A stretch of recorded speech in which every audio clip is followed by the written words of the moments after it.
Hablaremos hoy del Dorado. Un cronista español llamado Juan Rodríguez Freile escribió en el año 1636 algo acerca de una extraña ceremonia. Contó Freile cómo los miembros de una tribu, centenares, llegaron desde lejos para reunirse a la orilla de un profundo lago ubicado en el cráter de un volcán extinto.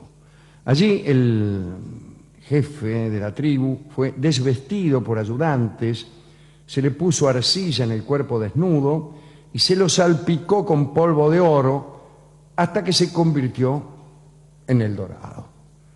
Fue llevado hasta una balsa donde se le unieron 4 caciques y después de ser cuidadosamente cargado con ofrendas de oro y esmeraldas, se empujó el pequeño navío hacia el lago.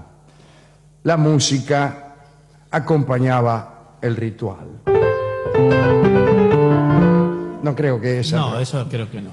En un momento se hizo silencio y los caciques tiraron las ofrendas al agua y después el jefe se tiró también, se pegó ahí una enjuagada y luego emergió de las profundidades con el cuerpo ya limpio.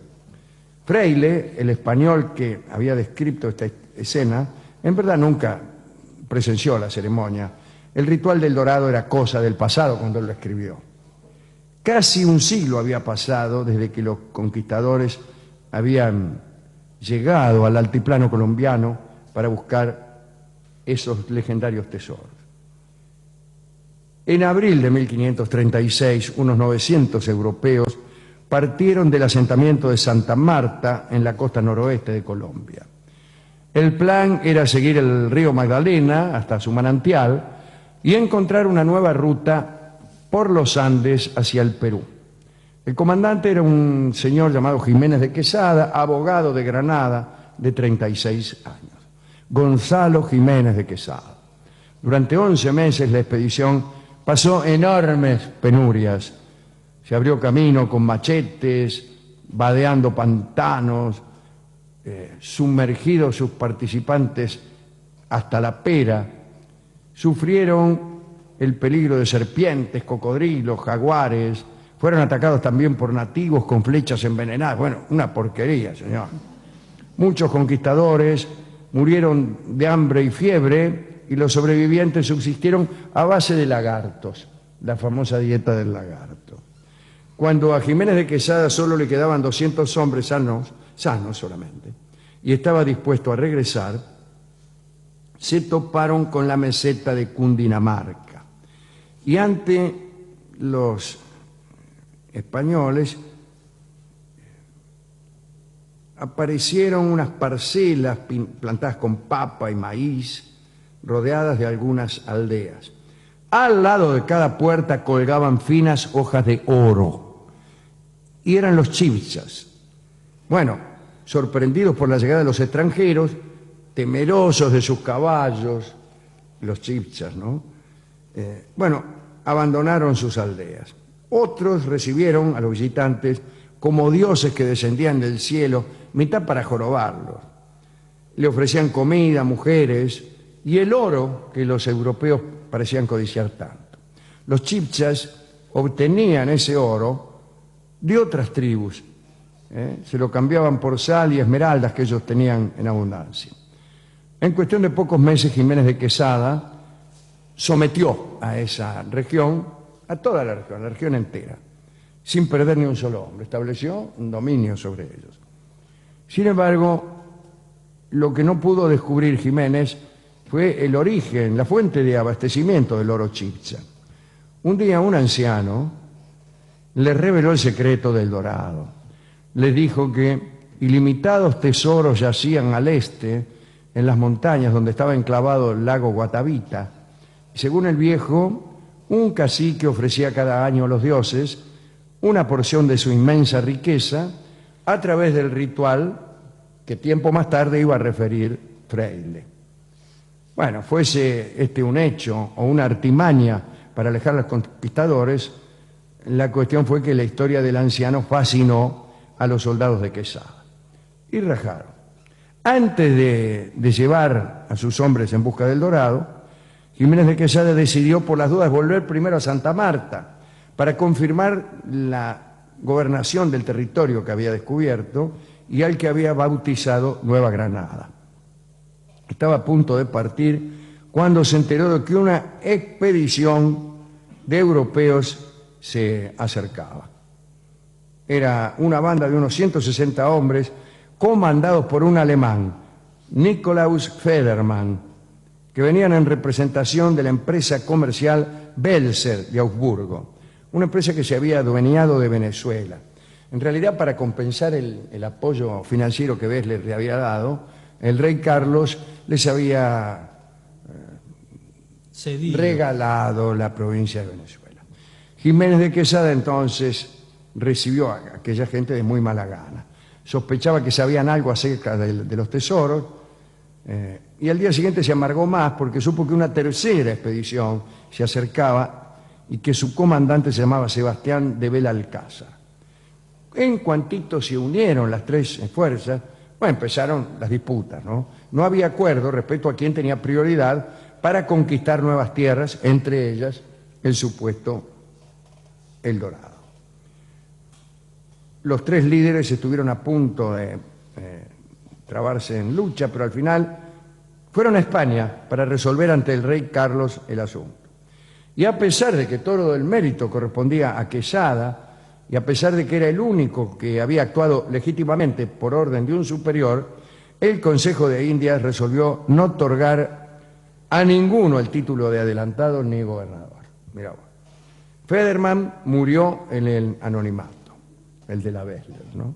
Belalcázar recibió el mando de una ciudad que fundó ahí en el camino a Santa Fe de Bogotá y después cayó en desgracia. Jiménez de Quesada debió conformarse con el título de militar honorario de Nueva Granada y abandonó su búsqueda del Dorado. Al final se murió a los 80 años. Pero le dejó a su sobrina, María de Oruña,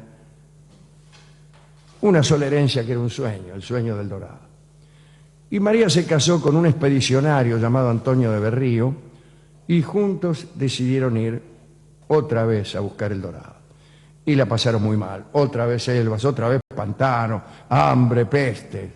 Niguas y gusanos devoraban vivos a los hombres y por la noche unos roedores les arrancaban a pedazos orejas y narices. Para mí es mentira, es demasiado. Bueno, muertos todos sus hombres, casi, Berrío comandó 3 expediciones a Guayana. Allí se encontró nada menos que con Walter Raleigh, aquel inglés que ya había andado por acá. Usted sabe que Raleigh era medio novio de la reina Isabel de Inglaterra. Digo medio novio porque la reina no era muy entusiasta de los novios. Sin embargo, estaba medio enamorada también de Walter Raleigh. Había descubierto en América del Norte un territorio al que él llamó Virginia. Virginia por la reina virgen, por la propia Isabel, ¿no? Sin embargo, de ahí trajo el tabaco y agarró la costumbre de fumar, costumbre que la reina Isabel detestaba seriamente. Bueno, Raleigh al final andaba con otra y entonces Isabel lo condenó a la horca. En la Torre de Londres empezó a escribir cartas a la reina y le habló de la existencia del Dorado. Y ella le concedió la libertad a cambio de que conquistara aquel lugar y llevara el oro a Londres. Raleigh fracasó, terminó otra vez preso. Cuando Isabel murió, su sucesor, Jacobo, le dio otra posibilidad, ¿no? Y si fracasaba, directamente lo esperaba el verdugo en la torre. Y viajó otra vez Raleigh a América y ahí fue cuando se encontró con Berrío. Y durante una ronda de bebidas, Raleigh le sacó al español el secreto del Dorado y lo aprisionó. Más tarde, Berrío, derrotado, regresó a España. Y Raleigh buscó infructuosamente el lugar, pero no encontró nada. Volvió a Inglaterra con algunas pepitas, pensando que con sus historias iba a calmar los ánimos del rey. Lo decapitaron. Chao. Muchos otros buscaron el Dorado. Hernán Pérez de Quesada, que era hermano del conquistador de Nueva Granada, ¿no?, de Jiménez, ordenó a sus hombres en el año 1540 vaciar el lago Guatavita. Después de 3 meses de paciente labor, bajaron 3 metros el nivel del agua y recuperaron entre 3.000 y 4.000 piezas pequeñas de oro en la orilla del lago. Pero nunca consiguieron llegar al centro, donde parece que estaba la pulenta. 40 años después, un comerciante de Bogotá empleó a miles de nativos para excavar una zanja en una de las colinas que rodeaban el lago, y el agua salió por la zanja. Y ahí sí, bajó el nivel del lago unos 20 metros. Encontraron una esmeralda del tamaño de un huevo, tal como el sucede... tamaño de un granizo. Exactamente, cuando llueve, cuando aparecen los noticieros, este señor con un granizo en la mano y un huevo en la otra. En este caso era una esmeralda. Pero parece que esto no compensó el esfuerzo. Otro cazador de tesoros excavó un túnel para vaciar el lago, pero se le derrumbó el túnel, un desastre. Murieron todos. Gonzalo Pizarro, que era el hermano del conquistador del Perú, salió él también en busca del dorado, después de oír que el tesoro, además de oro, incluía canela. Se le unió un mercenario llamado Francisco de Orellana. Bueno, cruce de los Andes, junglas tropicales. La expedición se dividió. Pizarro regresó a Quito y Orellana siguió un ancho y lento río hasta que llegó al Océano Atlántico y no encontró nada. Dicen que en el trayecto, eso sí, se topó con una tribu de mujeres que eran muy buenas arqueras, lanzaban flechas mejor que los hombres. Vinculándolos con la leyenda griega de las mujeres guerreras, este hombre bautizó el río como río de las Amazonas. Ese era el río que habían seguido hasta el Atlántico. En realidad Orellana había oído, con enorme sorpresa, que los indios llamaban Amazonas al río. Y habrá dicho, qué curiosa la cultura helenística de estos indios, que conocen la leyenda de las Amazonas, que también seguramente han observado cómo las mujeres disparan flechas mejor que los hombres, etc. No, Amazonas en aquel idioma de los indios quería decir destroza canoas, con lo cual se vino abajo otra leyenda. Mucho tiempo después, el naturalista Alexander von Humboldt, cuya memoria guarda una calle a 3 cuadras de aquí, visitó Colombia en una expedición allá, ya vecino a nuestros tiempos, principios del siglo XIX. Empezó a calcular, no está mal calcular, que el lecho del lago Guatavita debía contener un tesoro de $300 millones.